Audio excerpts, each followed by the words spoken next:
అమ్మవారి అవతారాల్లో 4వది లలితా త్రిపుర సుందరి.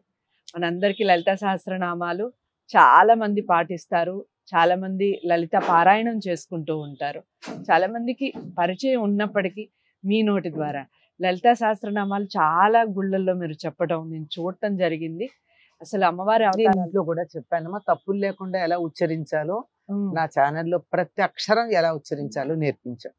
అది నాకు తెలుసు కాబట్టి అందుకే చెప్తున్నాను. లలిత అమ్మవారి యొక్క విశిష్టత చెప్పండి ఏమిటి అని. నిజానికి పంచమి నాడు లలితని ఆరాధిస్తాం. ఉమ్, అయితే చవితి పొద్దున అయిపోయి మధ్యాహ్నం పంచమి వస్తుంది గనక, అదే పూజ సమయానికి పంచమి వచ్చేస్తుంది గనక ఈనాడు పంచమి అని అనుకుని లలితాదేవిని ఆరాధించడం జరుగుతోంది.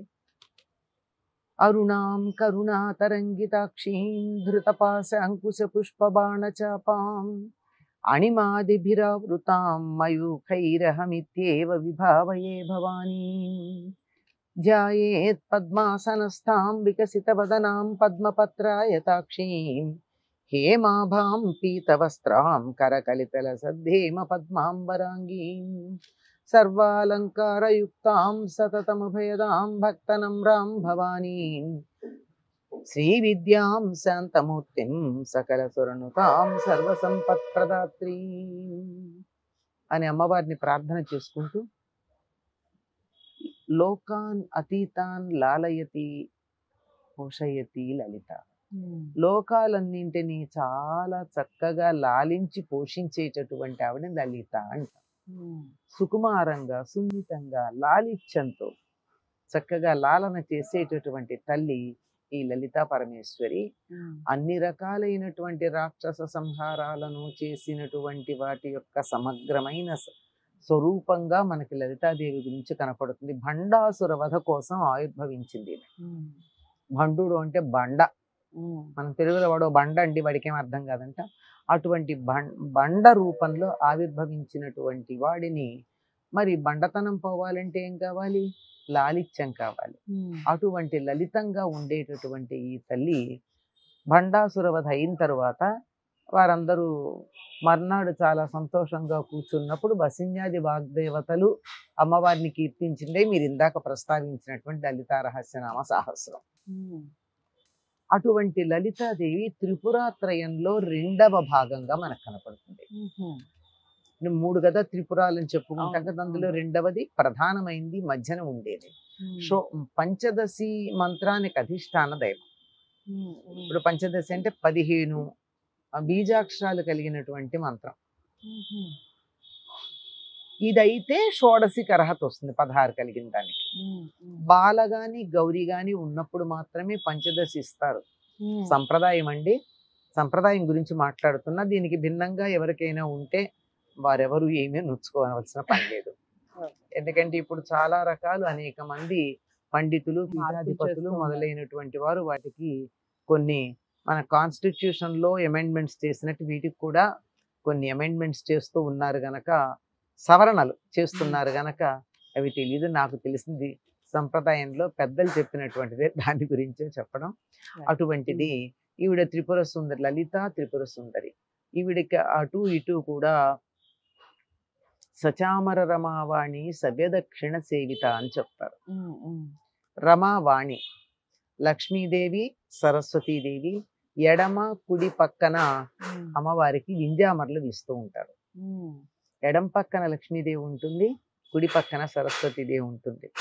ఎందుకంటే తెలివి ఉంటే డబ్బు ఎట్లా వాడుకోవాలో తెలుస్తుంది. అది లేకుండా డబ్బే కనుకున్నట్టయితే ఏమవుతాడో మనకి తెలియదు. కనుక ప్రధానం వాణి, తరువాత లక్ష్మి.